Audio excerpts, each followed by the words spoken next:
进来进来。红姐来了。有啊，索尼，要你们等了，索尼，Hello，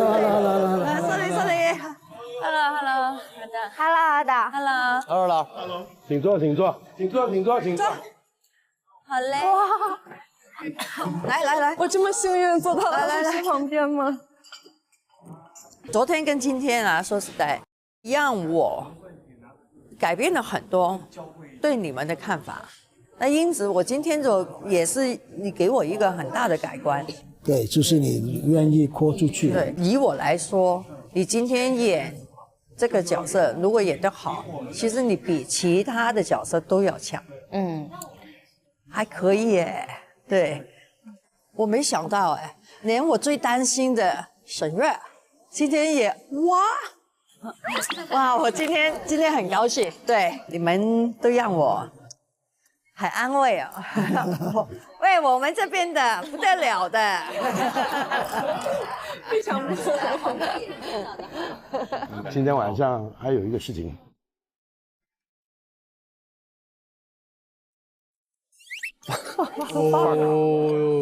这个还有，但不是我给的，是所有群演跟工作人员给的。我印象最深的是英子，她在现场一直特别的拼和努力。许魏洲，他那个从楼上跳下来得跳了7、8次。何宇吧，就是那个很敬业的那个老师。樊一文他站了1天的背景板，在后面默默无闻。刘耀文，我觉得今天非常敬业。你看他今天淋汽油淋了好几次了。那个天气确实，也不算就是特别暖和，还演了一遍又一遍，感觉他还挺努力的。酱包这个角色诠释的非常的好。我给范世琦打了10分，高亚珍打了10分，赵英子、郭晓婷、何宇、李治廷、刘耀文、李一桐、徐伟洲、沈月。我现在宣布好吧，恭喜李治廷、范世琦。我俩话痨，话是有用话痨，赢的话痨，谢谢，感谢话痨，感谢300工作人员。工作人员看到你们在现场跟努力。帮助跑！为什么突然之间没水？你们这帮垃圾！是整体来评估你们的态度、你们的难度，然后等等的。好，你们那边搬完了吗？对。好，其实呢，我手上也是有2张红卡，这红卡呢给我手上也是有2张红卡，这红卡呢给何宇、英子。谢谢红姐，谢谢。何宇呢很吃苦。然后受伤呢也没有畏惧，还继续。没有，伤口不大。然后英子呢放置自己美貌去演这个角色，非常尊重你自己的岗位。我们先走了，我们这组啊，你们继续聊。拜拜，二导，拜拜。说说你们这2天呢？就是出道到现在，因为一直就是没有经历过他们这种时候，就是从一步一步往上走。所以这2天最大的感触就是，我听他们那天跟我们讲，拿着钱然后自己跑出来横漂，然后1天就吃3个馒头，可是心中还是怀揣着对表演的热爱。然后这2天就总觉得不由自主就很想哭。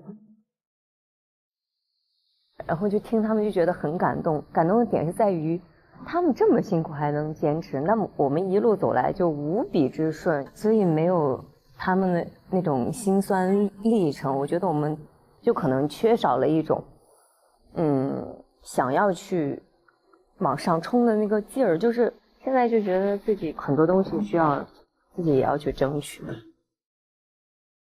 反正我希望以后再看到你们的时候，比今天更上10层楼。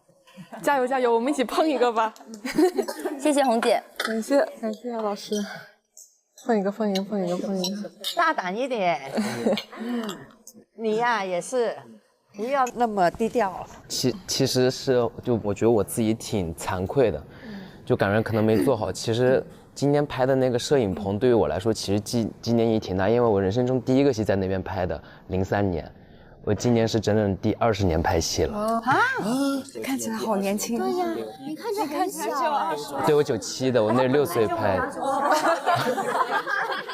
对，第一本是刘涛老师的那个《白蛇传》，然后一开始觉得拍戏吧，就是一开始会比较觉得好玩，拍着拍着拍到后面到初中的时候，有一次就让我记忆很深刻，就是因为我小嘛，我妈妈带着我来拍戏，就像今天咱们有那种大厅，然后就出去就会坐着，因为累了嘛，就那种蓝色的塑料椅子，我现在都记得，就坐在那边。然后过一会儿就听到里面场务大哥说：“哎，走开走开走开走开，什么老大来了。”然后那个老大就说：“哎，这个孩子坐。”然后就把我妈妈那把椅子拿过去了。突然觉得，我就做这个行业，或者我现在在坚持做这个东西，我是为了什么？我很可能说的简单一点，我就是为了一把椅子，我就是为了希望我妈妈来片场能够看我拍戏，然后有一把椅子能坐。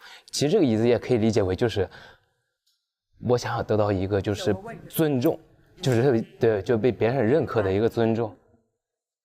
然后其实这次来参加这个节目，我其实很紧张惶恐，因为我也知道，就是大家都是大演员，20年对于我来说出来，有时候就很骄傲，一直在坚持，一直都是在做这份自己喜欢的事情。但有时候说出来，其实就让自己觉得挺害臊或者挺丢人的。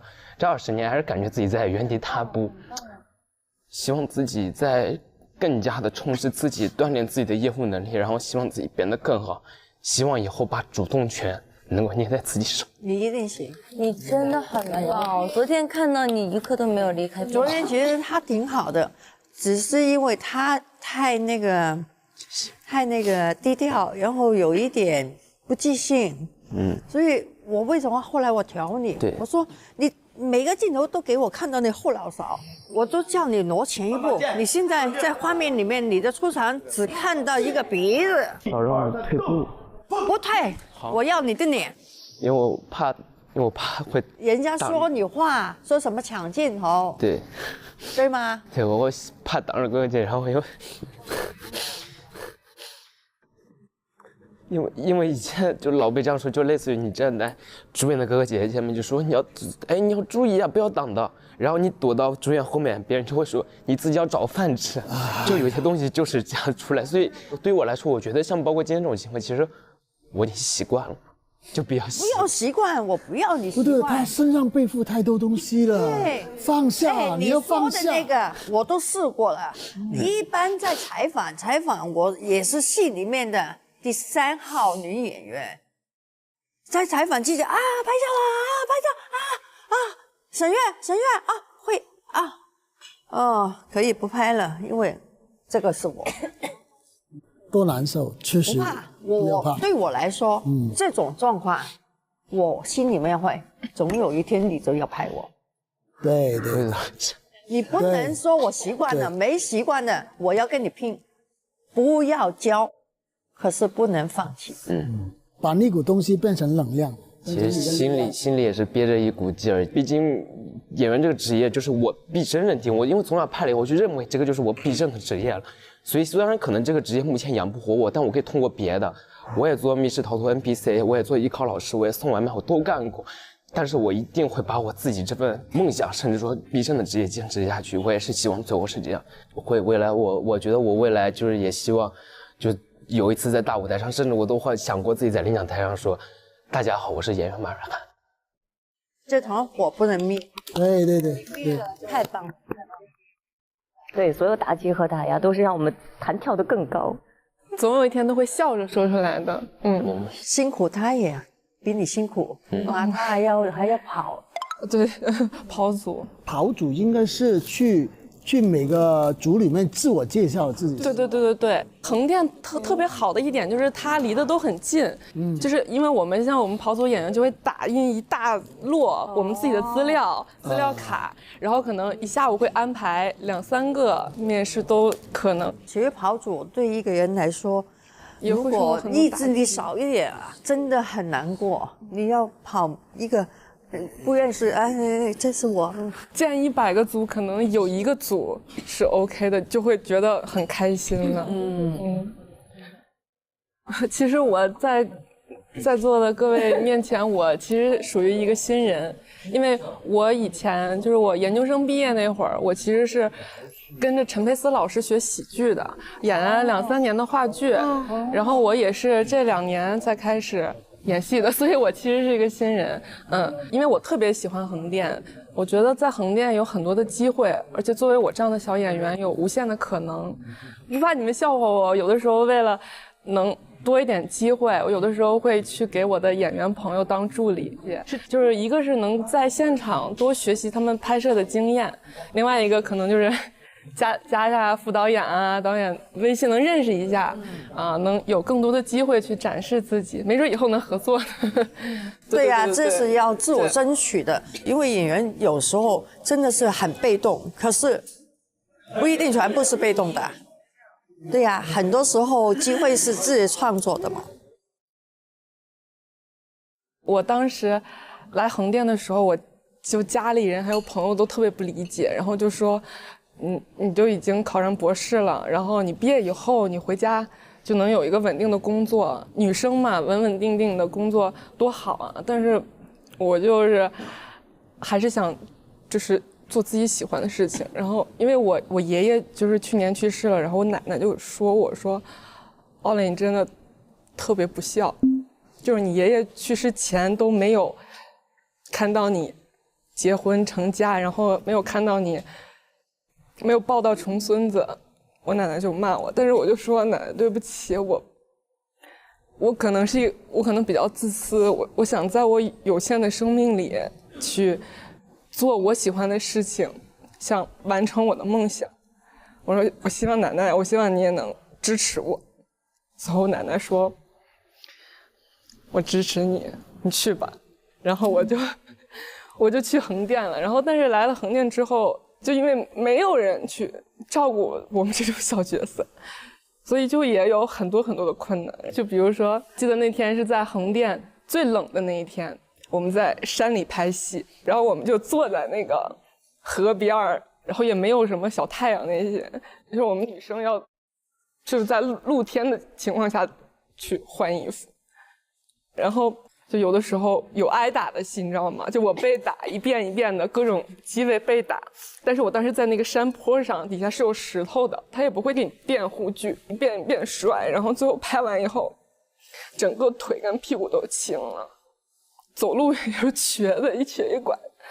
所以我今天看到陈导还有惠英红老师对我们组演员特别的保护，就是安全第一啊，护具垫上啊一定要注意啊，就我当时觉得特别感动，我就觉得突然今天让我觉得很有安全感，所以我就特别感谢惠英红老师，让我今天很幸福很幸福。加油！加油！加油！加油！真的加油！所以我们大家一起加油，因为我觉得我们真的每个人都很不容易，每个人都不容易，真的，对对，各有各的苦，一起加油！来吧，来吧，来加油！祝所有人都幸幸运运的啊！加油！加油！加油！加油！加油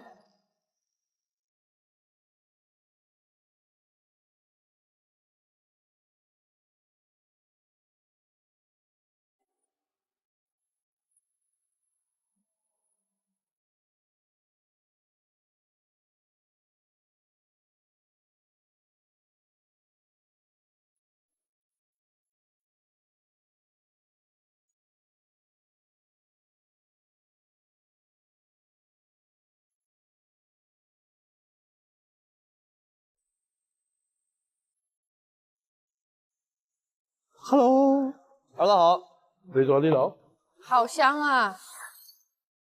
二导我们吃吗？可以吃啊。谢谢二导。毕竟我们晚上没有放过饭呢。我中午都没吃。哇，太香了，特别有食欲，就感觉，哇，好好吃。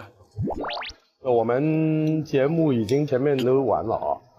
那我们说说你们这次参与之后对这些路人甲、横票或者不是主演那边的一个特约的感受吧。就感觉这2天拍下来，其实学到了老多东西了。今天其实，在拍倒水的那场戏的时候，其实我真的是觉得，我在拍之前我都想象不到我会怎么演。当那个水浇我身上那一刻，我就觉得，我必须得感受到我马上就快那个了，离开美丽的世界了。那么夸张？因为我在想，我如果不这么想的话，我就演不出来嘛，就是没有那种命悬一线的感觉。真的觉得挺难找代入感的，作为一个特约。第一天我看到他的时候，他是坐在那边是吃那个面条的嘛。一般就说的可能会啊，我拍着镜头，那个镜头过去了，然后我可能会把面条就我往旁边一吐。他是拍一次吃一吃，拍一回吃一回。那个道哥就是帮他一划盛一碗，一划盛一碗，一划盛一碗。那天好大一碗，盛了好多。但是这个东西我就感觉也挺敬业的。难怪我知道后面要问个是哥，我有点不太行了。我说你咋了？我刚才在吃面，他只是我在吃面，我没意识到他一直在吃面。那会不会这次参加这个节目之后，就是开始演戏，会把你吓怕了，以后不敢拍了？不会吧，慢慢的磨，多经历一些东西吧。以前有句词儿叫“双栖演员”，就又会唱歌又会演戏，香港流行啊，哇，3栖演员。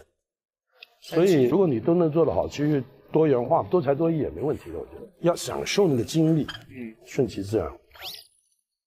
其实我也是，因为拍戏时长就是没有很久，第一部戏就任务非常的重，是大女主的戏，然后我当时就只能关注自己，很少能关注到群演或者是就是身边除了我之外的人。近2年不是在社交媒体上经常有那些来横漂的那些人发 vlog 嘛，对，他会分享自己的剧组生活，但是我在手机上看和我真实体验还是又感觉有点不一样，太不一样。对，但今天这一次，包括这2天，就觉得大家其实做的工作其实都一样，因为这种他们的心态，包括他们对演戏这件事本身的热爱，我觉得这个是跟我们是一样的。因为我们在后面不是有另外的几个群演嘛，一个那个姐姐，然后不是给你披衣服那个姐姐，她就是对这个戏特别有自己的想法。对，我觉得最后一版可以把刚才那个补上，就渐入跳起来那种感觉，说这个趴着，对吧？这个可以了。然后但他有的时候也自己悄悄的在旁边说，哎，是这样子是不是更好？但是他不好意思说出来，他会自言自语，对，他很害羞。但是听到他说之后，我觉得他想法真的很好，所以学习他们这种精神。这几天我最感动，就我发现大家对戏是真爱。对，他们会琢磨，他们会刷片，他们会想怎么去演，而且都是在点儿上的。我有好几个梗都是我旁边那个壮兄弟给我。要不谁演个英雄嘛？直接说站住，他们刚要走，然后再走那个人走过来。而且这个时候你看这个他给了词儿，他这样回来，我说这个好呗，这个好，我就按照这么演。他真有想法。我自己一直有个事儿很自豪的，我从拍《大魔术师》之前。我在那个北京，在怀柔，因为我们有帐篷跟桌子椅子给横漂吃饭。